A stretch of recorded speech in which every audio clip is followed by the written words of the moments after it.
nandiki ne.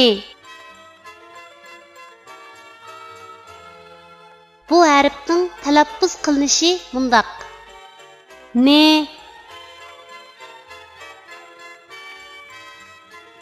Endi bu harfni o'z ichiga olgan misollarni ko'rib o'tamiz.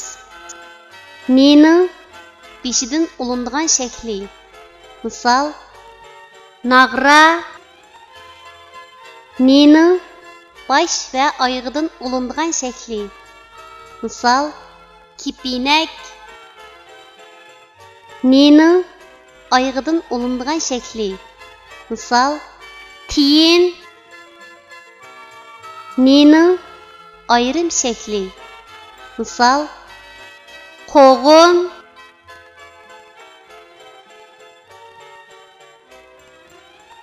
Tuanda biz rasmga birlashtirib, yuqorida o'rganib o'tgan harfning to'g'ri yozilish tartibini mashq qilib o'tamiz.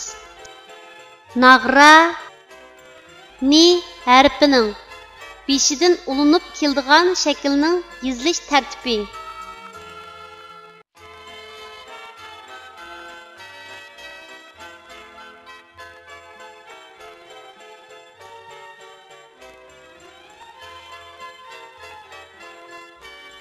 Kipinak ni harfining bosh va oyog'idan ulinib keladigan shaklning yozilish tartibi.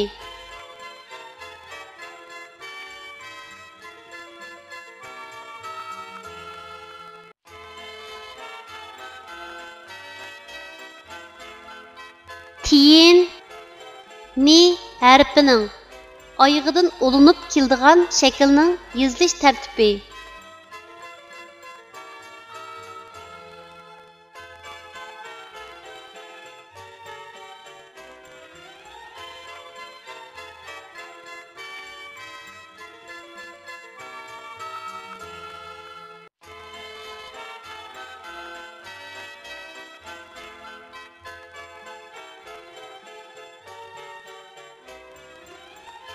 Qo'g'in ni harfining ayrim shaklining yozilish tartibi.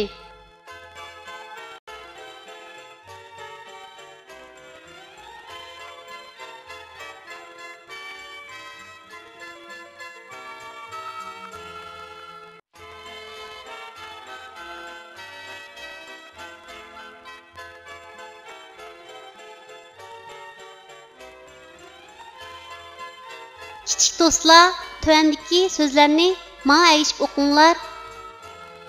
Ne, a, na, nan, a, na, ana.